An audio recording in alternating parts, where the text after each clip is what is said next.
Hello friends, ಇವತ್ತಿನ ಸಂಚಿಕೆಯಲ್ಲಿ ಏನಾಯಿತು ಅಂತ ನೋಡ್ಕೊಂಡು ಬರೋಣ ಬನ್ನಿ. ನನ್ನ ಹತ್ರ ಇದ್ದರೂ ನಾನು ಅದನ್ನು ಕೊಡಲ್ಲ. ಯಾಕೆ ಹೇಳು?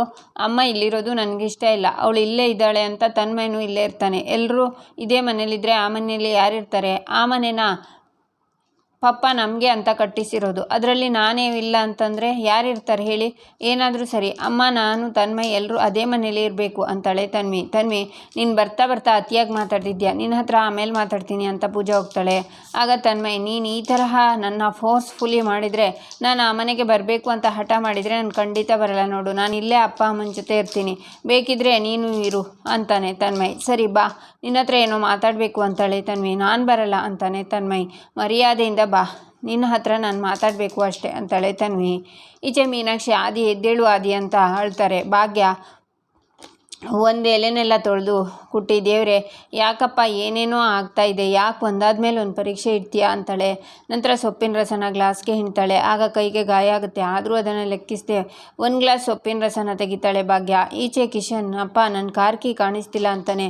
ನಿನ್ನ ಕಾರ್ ಕೀ ಇಲ್ಲದೆ ಇದ್ದರೆ ಏನಾಯಿತು? ಬೇರೆ ಕಾರ್ ಇಲ್ವಾ? ಅದರಲ್ಲಿ ಹೋದ್ರಾಯ್ತು ಅಂತಾರೆ ಕಾಮತ್ ಅವರೇ, ನಮ್ಮ ಕಾರ್ ಇದೆ, ಅದರಲ್ಲೇ ಹೋಗೋಣ ಅಂತಾರೆ ಧರ್ಮರಾಜ್. ಸರಿ ಆಯಿತು ಅಂತಾರೆ ಕಾಮತ್. ಕಿಶನ್, ಬನ್ನಿ ಅತ್ತೆ ಹೋಗೋಣ ಅಂತಾನೆ. ಕಿಶನ್, ಒಂದು ನಿಮಿಷ, ಈ ಔಷಧಿ ಕುಡಿಸಿದ್ರೆ ಸರಿ ಹೋಗ್ತಾರೆ ಅಂತ ಕೊಡೋಕೆ ಭಾಗ್ಯ ಬಂದರೆ ಹೋಗಾಚೆ ಅಂತ ಕೂಗ್ತಾರೆ ಮೀನಾಕ್ಷಿ.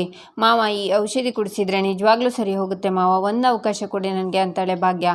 ಕುಡಿಸಮ್ಮ ಅಂತಾರೆ ಕಾಮತ್. ಆಗ ಮೀನಾಕ್ಷಿ, ನೋಡು ನೀನೀಗ ಮಾಡಿರೋದೇ ಸಾಕು, ನೀನೇನು ಮಾಡೋದು ಬೇಡ, ಇವನು ಹಾಸ್ಪಿಟ್ಲಿಗೆ ಕರ್ಕೊಂಡು ಹೋಗ್ತೀವಿ ಅಂತಾರೆ.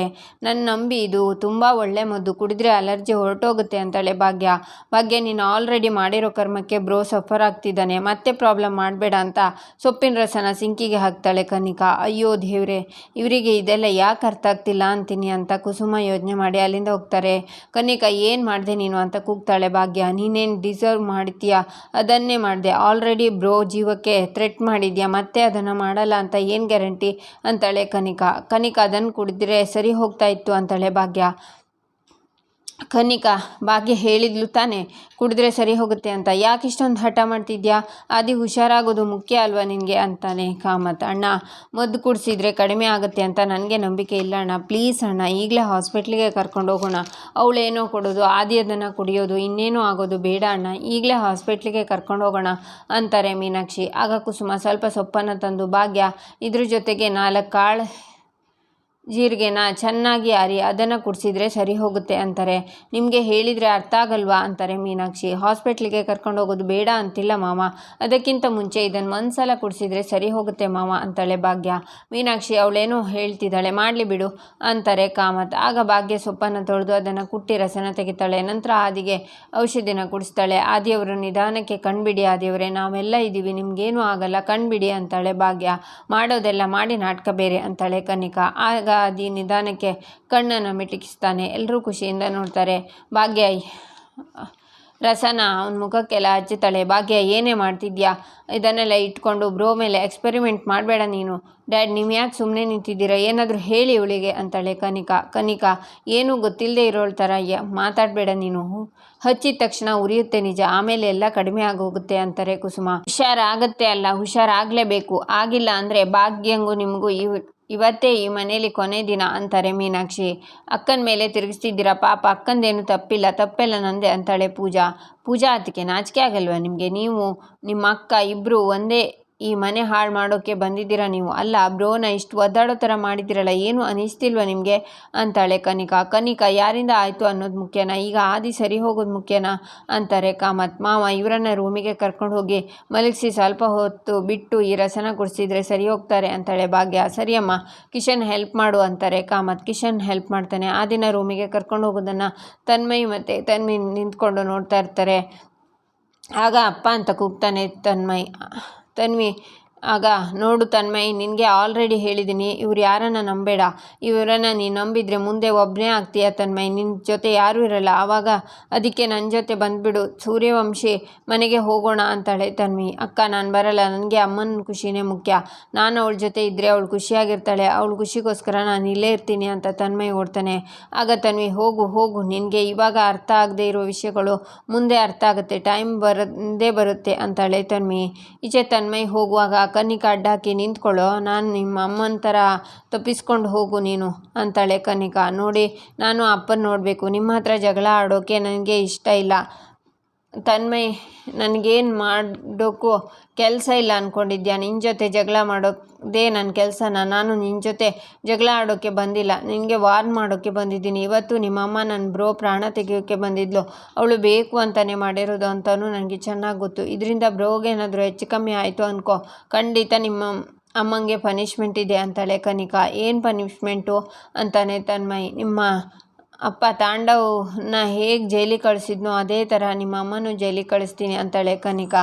ಹಾಗೆಲ್ಲ ಏನೂ ಆಗಲ್ಲ, ಸುಮ್ಮನೆ ಏನೆಲ್ಲ ಹೇಳಬೇಡಿ ನೀವು. ಅಮ್ಮನ ಆ ಥರ ಏನಿಲ್ಲ, ನೀವು ಏನೇನೋ ಹೇಳ್ತಿದ್ದೀರಾ ಅಂತಾನೆ ತನ್ಮಯ್. ಏಯ್ ಸುಮ್ಮನಿರೋ, ನಿನ್ನ ಫ್ಯಾಮಿಲಿ ಬಗ್ಗೆ ನನಗೆ ಗೊತ್ತಿಲ್ವಾ? ಎಲ್ಲರೂ ಕ್ರಿಮಿನಲ್ಸ್ ಇರೋದ್ರಲ್ಲಿ ನಿನ್ನ ಅಕ್ಕನೇ ಗುಡ್ ಗರ್ಲ್ಸ್. ಅವಳ ಮಾತನ್ನು ಕೇಳಿ ಅದನ್ನು ಬಿಟ್ಟು ನೀನೇನಾದರೂ ಅಮ್ಮನ ಜೊತೆ ಇಲ್ಲೇ ಇರೋ ಯೋಚನೆ ಮಾಡಿದರೆ ಹುಷಾರ್. ನಾನು ಇದನ್ನೆಲ್ಲ ಹೇಳಿದ್ದೀನಿ ಅಂತ ನೀನು ಯಾರ ಹತ್ರನೂ ಆದರೂ ಹೇಳಿದರೆ ಪನಿಷ್ಮೆಂಟ್ ನಿಮ್ಮ ಅಮ್ಮಂಗೆ, ಅರ್ಥ ಆಯ್ತಾ? ಕ್ಯೂಟಿ ಅಂತ ಅವ್ನ ಕೆನ್ನೆನ ಚೂಟ್ತಾಳೆ ಕನ್ನಿಕಾ. ಈಚೆ ಕಿಶನ್ ಅತ್ತಿಗೆ, ಅಣ್ಣಂಗೇನೂ ಆಗಲ್ಲ ಅಲ್ವಾ? ನನಗೂ ನಿಜವಾಗ್ಲೂ ಸಖತ್ ಭಯ ಆಗ್ತಿದೆ ಅತ್ತಿಗೆ ಅಂತಾನೆ. ಏನೂ ಆಗಲ್ಲ ಕಿಶನ್, ಹೆದರ್ಕೋಬೇಡ, ಇನ್ನೊಂದು ಸ್ವಲ್ಪ ಹೊತ್ತಲ್ಲಿ ಪ್ರಜ್ಞೆ ಬರುತ್ತೆ ಅಂತ ಆದಿಗೆ ಸೆರಗಲ್ಲಿ ಗಾಳಿ ಬೀಸ್ತಾಳೆ ಭಾಗ್ಯ. ಈಚೆ ತನ್ಮಯ್ ಓಡಿ ಭಾಗ್ಯನ ಹತ್ರ ಬಂದು ಅಳ್ತಾನೆ. ತನ್ಮಯ್, ಯಾಕೆ ಅಳ್ತಿದ್ಯಾ? ಇಲ್ಲಿ ನೋಡು, ಆದಿಯವರಿಗೆ ಏನೂ ಆಗೋದಿಲ್ಲ, ಇನ್ನು ಸ್ವಲ್ಪ ಹೊತ್ತಲ್ಲಿ ಆರಾಮಾಗೇ ಆಗ್ತಾರೆ ಅಂತಾಳೆ ಭಾಗ್ಯ. ಏನು ತನ್ಮಯ್ ಕೆನ್ನೆ ಕೆಂಪಕ್ಕಾಗಿದೆ ಅಂತಾನೆ ಕಿಶನ್. ತನ್ಮಯ್ ಅಮ್ಮನ ಗಟ್ಟಿಯಾಗಿ ತಪ್ಕೋತಾನೆ. ತನ್ಮಯ್, ಏನಾಯಿತು? ಯಾರಾದರೂ ಏನಾದರೂ ಅಂದ್ರ ಅಂತಾನೆ ಕಿಶನ್. ಇಲ್ಲ ಕಿಶನ್, ಆದಿಯವರಿಗೆ ಹೀಗಾಯ್ತಲ್ಲ ಅದಕ್ಕೆ ಬೇಜಾರಾಗಿದ್ದಾನೆ ಅಂತ ಭಾಗ್ಯ ತನ್ಮಯ್ ಕಣ್ಣೀರನ್ನು ಒರೆಸ್ತಾಳೆ. ಆಗ ಆದಿ ಕೆಮ್ಮಿಸ್ತಾನೆ. ಭಾಗ್ಯ ನಗ್ತಾ ಕಿಶನ್ನ ನೋಡ್ತಾಳೆ. ಈಚೆ ಮನೆಯವರೆಲ್ಲ ಹಾಲ್ನಲ್ಲಿರ್ತಾರೆ.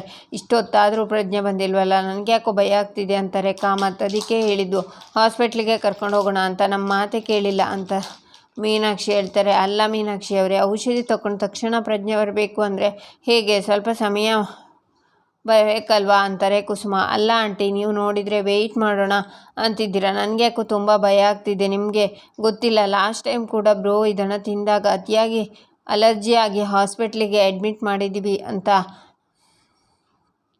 ಡಾಕ್ಟ್ರ್ ಹೇಳಿದರು. ಆಗ ಇನ್ನೊಂದು ಸಲ ಅದನ್ನು ತಿನ್ನೋಕೆ ಬಿಡಬೇಡಿ, ತಿಂದರೆ ಜೀವಕ್ಕೆ ಅಪಾಯ ಇದೆ ಅಂತ. ಮತ್ತೆ ಈಗ ಹಾಗೆ ಆಗಿದೆ. ಅವನು ಹಾಸ್ಪಿಟ್ಲಿಗೆ ಕರ್ಕೊಂಡು ಹೋಗೋದು ಬಿಟ್ಟು ಭಾಗ್ಯನ ಮಾತು ಕೇಳಿಕೊಂಡು ನಾವೆಲ್ಲ ಇಲ್ಲೇ ಇದ್ದೀವಿ ಅಂತಾಳೆ ಕನ್ನಿಕಾ. ಅಲ್ಲ, ನಿಮಗೆಲ್ಲ ಏನಾಗಿದೆ? ಯಾಕೆ ತುಂಬ ಓವರಾಗಿ ರಿಯಾಕ್ಟ್ ಮಾಡ್ತಿದ್ದೀರಾ? ಈ ಅಮ್ಮ ಏನೋ ಅವ್ರು ಸತ್ತೇ ಹೋಗಲಿ ಅನ್ನೋ ರೀತಿ ಅಡುಗೆ ಮಾಡಿರೋ ಹಾಗೆ ಮಾಡ್ತಿದ್ದೀರಾ. ಇದೆಲ್ಲ ನೋಡ್ತಾ ಇದ್ದರೆ ಖಂಡಿತ ಅಮ್ಮಂಗೆ ಇಲ್ಲಿ ನೆಮ್ಮದಿ ಸಿಗಲ್ಲ.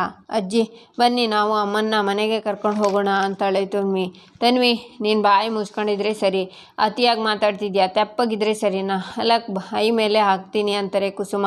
ಆಗ ಕಿಶನ್ ಓಡಿ ಬಂದು, ಅಪ್ಪ ಅಣ್ಣಂಗೆ ಪ್ರಜ್ಞೆ ಬಂತು ಅಂತಾರೆ. ಎಲ್ಲರೂ ಖುಷಿಯಾಗ್ತಾರೆ. ಬ್ರೋಗೆ ಪ್ರಜ್ಞೆ ಬಂತ, ಥ್ಯಾಂಕ್ ಗಾಡ್ ಅಂತಾಳೆ ಕನ್ನಿಕಾ. ದೇವರಿಗೆ ಥ್ಯಾಂಕ್ಸ್ ಅಲ್ಲಮ್ಮ, ಭಾಗ್ಯಂಗೆ ಥ್ಯಾಂಕ್ಸ್ ಹೇಳು, ಅವಳು ಸಮಯ ಪ್ರಜ್ಞೆಯಿಂದ ಅಲ್ವಾ ಆದಿ ಹುಷಾರಾಗಿದ್ದು ಅಂತಾರೆ ಕಾಮತ್. ಇಲ್ಲಿ ಮಾತಾಡಿದ್ದು ಸಾಕು, ಆದಿನ ನೋಡ್ಕೊಂಡು ಬರೋಣ ಅಂತಾರೆ ಮೀನಾಕ್ಷಿ. ಬೇಡ, ಯಾರೂ ಹೋಗಿ ಆದಿಯವರಿಗೆ ತೊಂದರೆ ಕೊಡೋದು ಬೇಡ, ಅವ್ರು ಸ್ವಲ್ಪ ಹೊತ್ತು ರೆಸ್ಟ್ ಮಾಡಲಿ ಅಂತಾರೆ ಕಾಮತ್. ಆದಿ ಹುಷಾರಾಗಿದ್ದನಲ್ಲ, ಅಷ್ಟೇ ಬೇಕಾಗಿದ್ದು ನನಗೆ ಅಂತಾರೆ ಕುಸುಮ, ನಾವಿನ್ನು ಹೊರಡೋಣವಾ? ಕಾಮತ್ ಅವರೇ, ನಾವಿನ್ನು ಬರ್ತೀವಿ ಅಂತಾರೆ ಧರ್ಮರಾಜ್.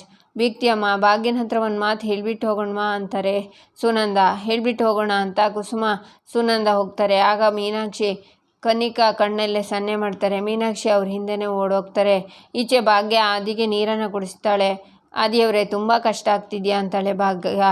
ಆಗ ಆದಿ ಸ್ಮೈಲ್ ಮಾಡ್ತಾನೆ. ಆದಿಯವರೇ, ದಯವಿಟ್ಟು ನನ್ನನ್ನು ಕ್ಷಮಿಸಿ, ನಿಮಗೆ ಸಿಹಿ ಗುಂಬಳಕಾಯಿ ತಿಂದರೆ ಅಲರ್ಜಿ ಆಗುತ್ತೆ ಅಂತ ನನಗೆ ಗೊತ್ತಿರಲಿಲ್ಲ ಅಂತಾಳೆ ಭಾಗ್ಯ.